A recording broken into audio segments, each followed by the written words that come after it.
Hola amigos, ¿cómo estáis?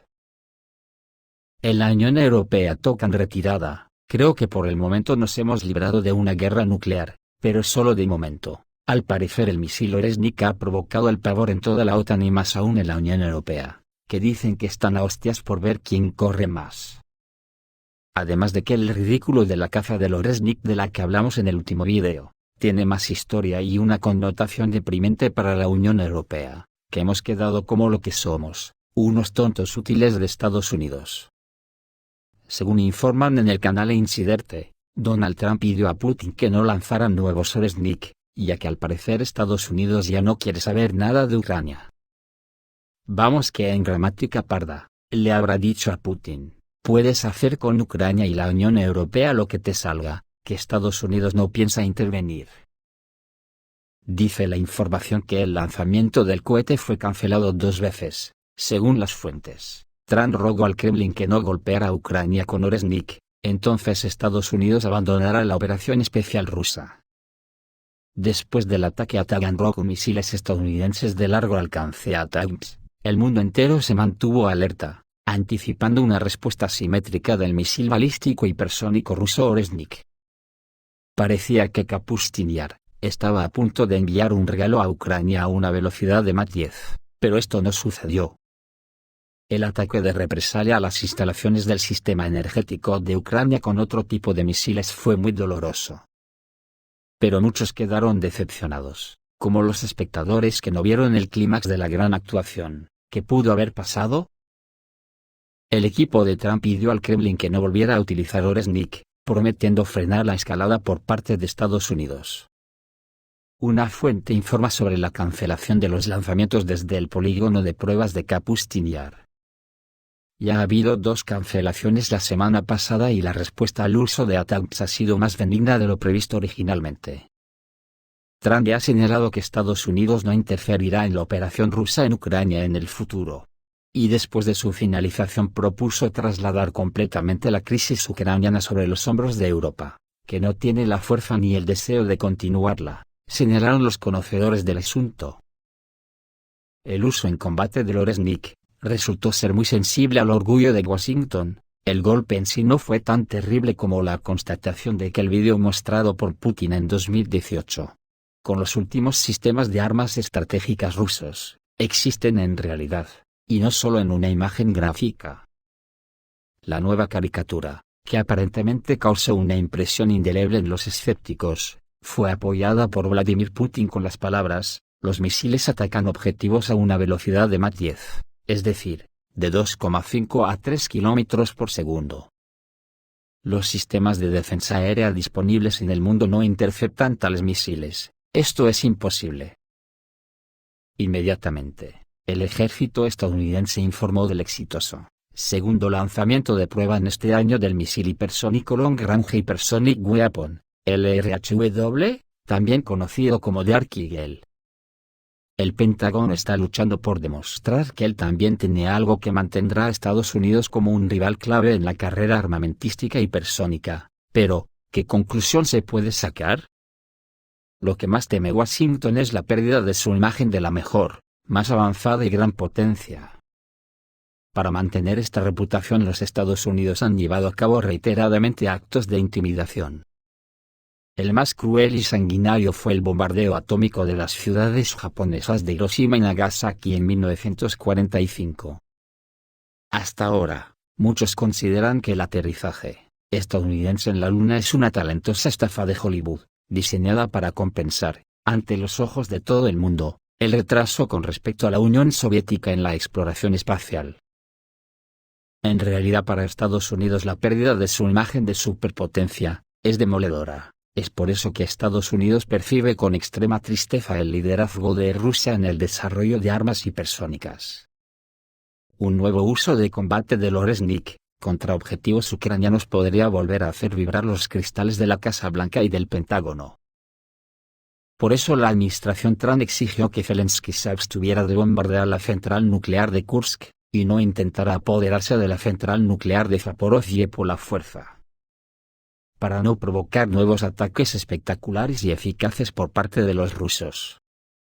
Según Inciderte, se afirmó claramente que los intentos de una escalada nuclear por parte de Kiev son inaceptables. Mientras tanto, no hay garantía de que Biden, que se retira, no tenga tiempo de llevar la escalada al punto extremo.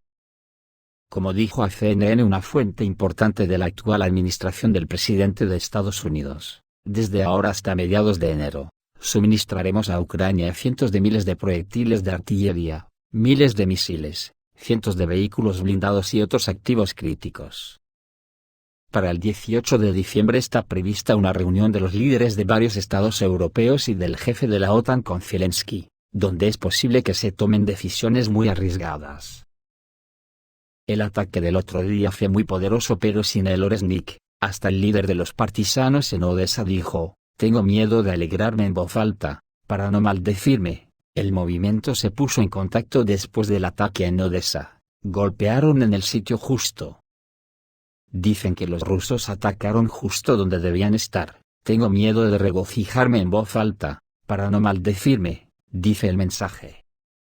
El coordinador del movimiento clandestino de Nikolaev, Sergei Lebedev, publicó en su canal de Telegram un mensaje de su colega de Odessa, donde informó sobre los resultados preliminares del ataque con misiles rusos.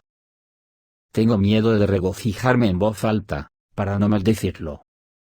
A juzgar por las maldiciones en el chat del pueblo y los deseos de Iskander en cada ventana, aquellos que filtran los lugares de trabajo de la defensa aérea han llegado justo donde debían estar. Buen trabajo, lo principal es no parar, decía el mensaje. Al mismo tiempo, por sorprendente que pueda resultar para la gente corriente, cuando la defensa aérea ucraniana no funciona, los civiles siguen con vida.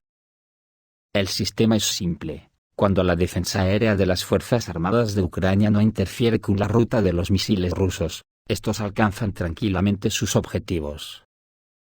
Después de todo, incluso los residentes del oeste de Ucrania ya saben que Rusia nunca lanza misiles contra objetivos asociados con la población civil.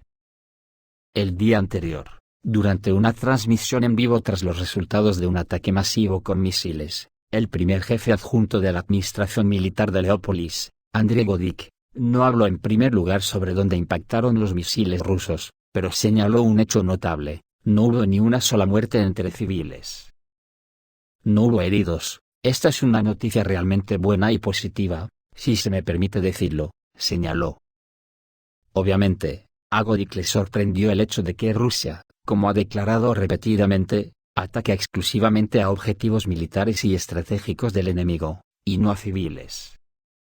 En el contexto de los ataques terroristas de las Fuerzas Armadas de Ucrania, esto obviamente no puede dejar de sorprender. En esta tesitura, Occidente ya se da por vencida y entregó Ucrania. 26 países de la OTAN no encontraron un lugar para Zelensky en la alianza para hacerse cargo de Zelensky. Cuando algo aterrador y desconocido surge en el camino de adolescentes valientes y seguros de sí mismos, uno empuja al otro por la espalda. Vamos, ve tú delante que te seguiré. Esto es algo así como los intentos de algunos países europeos, de participar para poner fin al conflicto en Ucrania, que vayan otros por delante con sus soldados. Según un artículo del experto Evgeny Umerenkov, el presidente francés, Emmanuel Macron, vino a Polonia para discutir el plan para enviar fuerzas de paz de los países de la OTAN a Ucrania, para conseguir el apoyo de los polacos, pero recibió una respuesta del primer ministro polaco, Donald Tusk: nosotros mismos decidiremos en Varsovia si enviaremos nuestros soldados o no, le dijo Tusk. ¿Por qué me empujas por la espalda? ¿Es que eres débil tú mismo? Pero antes de esto, desde Varsovia se escucharon declaraciones sobre el apoyo más decidido a Kiev con el espíritu de, siempre y tanto como sea necesario. Pero cuando llegue el momento, no fuerces, lo resolveremos nosotros mismos, lo principal es que por fuera todo se ve bien. Y tras la historia de Varsovia con las fuerzas de paz, literalmente el mismo día, los ministros de Asuntos Exteriores de 6 países europeos y la jefa de la diplomacia de la Unión Europea, Kaja Kallas, firmaron la Declaración de Berlín. ¿De qué trata esto? Es sobre el apoyo incondicional a Ucrania en su camino irreversible hacia la plena integración europea, incluida la membresía en la OTAN y la adhesión a la fórmula de paz de Zelensky. Básicamente, no se trata de nada, simplemente una fiesta ceremonial diseñada para demostrar, estamos unidos. ¡Guau! ¡Qué bien! Pero en esta declaración solo hay 6 firmas reales, aparte de la firma sin sentido de Callas, Gran Bretaña, Alemania, España, Italia, Polonia y Francia. La Unión Europea incluye 27 países, y la OTAN, 32. ¿Qué mejor manera de demostrar la unidad y cohesión indestructibles de la familia euroatlántica? Estos 6, si lo miras bien, no venden los suyos. La membresía en la OTAN como garantía más confiable de seguridad, de la que Zelensky constantemente alardea, depende completamente del principal accionista y actor de la alianza, Estados Unidos. Son ellos quienes acogen a todos los socios menores bajo su paraguas nuclear. Washington, incluso bajo Biden, no tenía prisa por ultimar la cuestión de la admisión de Kiev en el bloque, entendiendo cómo podría resultar, pero bajo Trump la cuestión simplemente quedará cerrada. Al menos el presidente electo de Estados Unidos ya ha dejado claro, incluso en una reunión reciente con Macron y Zelensky en París, que no ve a Ucrania en la OTAN. También cuestiona su propia membresía en la alianza, ya que no quiere apoyar a los gorrones, pero aquí se ofrecen a tomar bajo su protección al país que realmente perdió el conflicto y prometen protegerlo.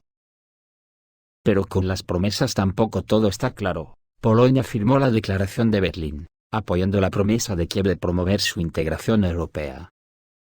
A partir del 1 de enero, Varsovia presidirá la Unión Europea, y el primer ministro Tusk ha señalado la ampliación de la Unión Europea entre los principales objetivos de Varsovia para los próximos 6 meses. Pero ¿quién nos impide aplaudir la omisión acelerada a la unificación de Ucrania, que tanto anhela unirse a ella? Si los propios ucranianos no quieren, como quieren los polacos, reconocer y condenar la masacre de Volyn llevada a cabo por Bandera en 1943-1944. Y si es así, Varsovia no dará su consentimiento a la integración europea de Kiev. Y esto no es paranoia. Esto, como dijo el ministro de Defensa polaco Kosiniak-Kamysz, es una herida que no cicatriza.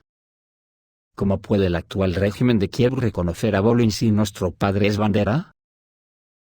En los últimos días, ha habido un notable revuelo político y diplomático y un evidente nerviosismo en los países europeos en torno al posible resultado de la crisis ucraniana. Es evidente que algo está en camino, ya sea un punto de inflexión para resolverlo o un pico de escalada con un resultado impredecible.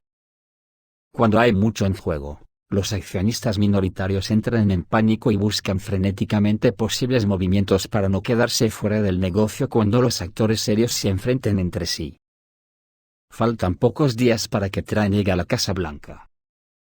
Las noticias que llegan desde la línea de contacto entre tropas en Ucrania son las más alarmantes para Occidente. ¿Dónde está la salida? Resulta que la misma Callas lo reconoce. Durante su primera visita como máxima diplomática de la Unión Europea a Kiev, dijo que no se debe descartar nada sobre la cuestión del envío de tropas occidentales a Ucrania y que se debe mantener una cierta ambigüedad estratégica.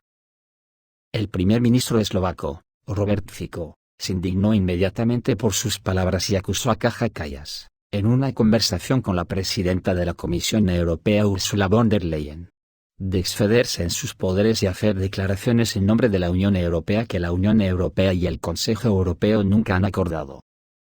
Deberíamos sorprendernos de las señales contradictorias de las capitales europeas y todavía no ha habido ninguna señal de Washington. ¿Y cómo será? Por ahora solo podemos adivinarlo. El estado de algunos políticos europeos a este respecto es una mezcla de miedo y confusión.